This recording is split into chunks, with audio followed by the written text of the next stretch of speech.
Boy, is it a bit nostalgic to see your face. I'm pretty sure everyone knows what Five Nights at Freddy's is. Do I need to even explain it? It's not like this isn't one of the most popular indie franchises ever made. Everyone knows the games that have the Chuck E. Cheese quirky at night animatronics. These games have such a charm around them. Couple that with some addictive gameplay that also involves some trial and error, and you get this. Five Nights at Freddy's is the first game, obviously, and the gameplay of it is like any other point and click game. You have to survive 5 nights from 12 AM to 6 AM. Each night the game gets more and more difficult because the animatronics become more and more active. And you have to sit in this office and do everything. This building also has limited power, so make sure to not waste it because the guy is like almost at the door. The cameras are a great way to give you information on every animatronic. Even when you don't have to check everyone, I still do. It's the perfect tool to maximize info. In your office, you have 2 buttons on each side. One shines a light outside to check for any sneaky animatronics that you can't find in the cameras. The other one is to close the door. At any point, if you take too long to close the door on an animatronic, the game will deactivate your buttons, and at that point, you're dead. The game itself is very easy to understand, and it's also very accessible. Anyone can pick up this game and play. However, this game is also hard to master. The later nights prove to be quite a challenge that always have you on full alert. One mistake and you're done. I do have to say, if we have to conserve power, then why don't we turn the fan off? I would rather sweat my ass for the next 6 hours than be stuffed into a mechanical suit. Also, closing a door consumes power, even though it would make more sense for the power to be consumed by holding the doors open, but I digress. Speaking of animatronics, let's talk about them. We have 4 animatronics to deal with: Bonnie, Chica, Foxy, and the main big boy himself, Freddy Fazbear. Each of them have unique mechanics. Well, only 2 of them to be specific. Bonnie and Chica function the same. They will show up at your door, and the only way to get rid of them is to close the door. Foxy sits exclusively at Pirate Cove, and once in a while he will slowly get out of his cove, and once he's out, he will be making a mad dash at your office. If you let him run at your office too many times, then he will take more and more power from you, which proves Foxy to be quite a threat. Freddy, I'm still not sure how he functions. Every time he moves, he laughs. But the way of getting rid of him seems a bit random. You can look at the camera he's in to make him stay there. That's one option to keep Freddy away from you. He also sings a happy tune once the power is out, then murders you. In terms of gameplay, I pretty much discussed everything. It is pretty effective at creating tension. Couple that with the sound effects playing in the background. So let's focus on other aspects. Five Nights at Freddy's is like the most obvious 2D game ever made. However, I must say these renders are quite well made and brings a certain atmosphere to the game that you don't see many times in other games.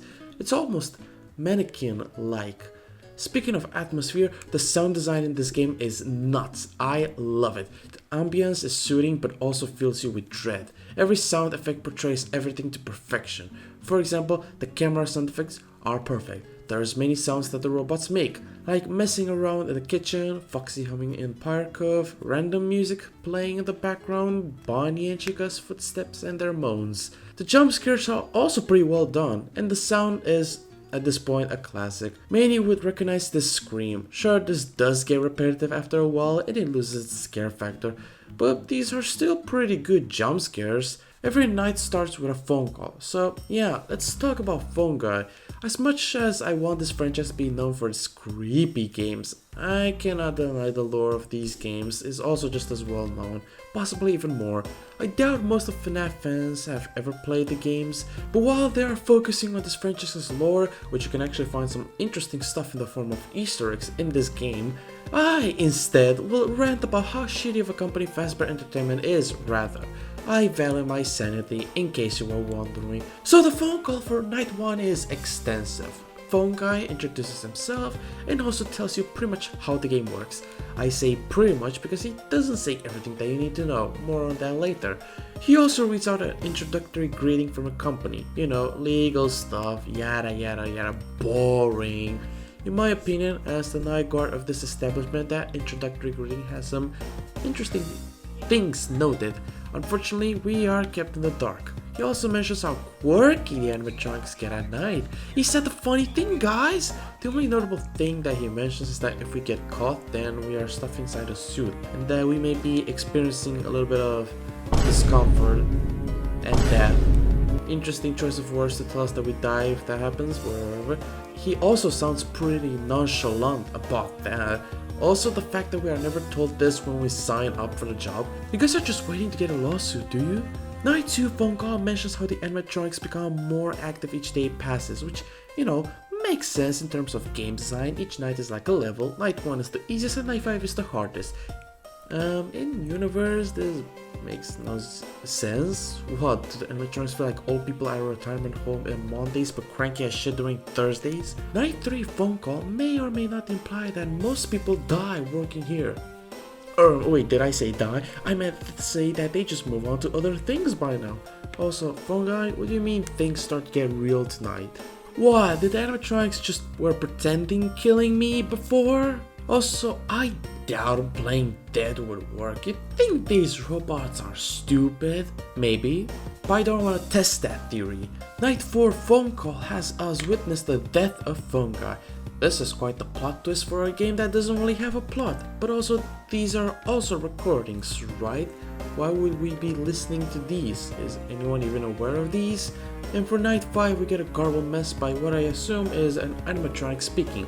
See? They know how to use phones. Why would we play dead on these guys? Oh, phone guy, you're so silly. Well, once we complete night 5, we get a paycheck and the court's name is revealed as Mike Schmidt.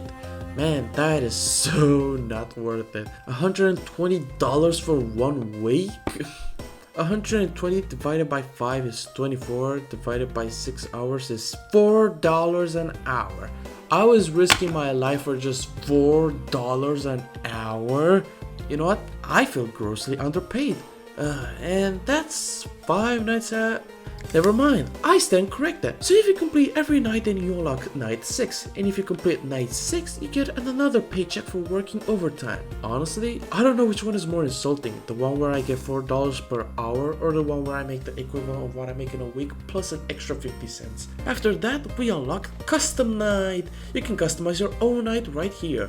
You can choose how high the AI is for each animatronic. And yes, the hardest difficulty is an option here in the form of 2020 mode. If you complete this, then you get fired for tampering with the animatronics. Then why didn't I set them up to 0 every night?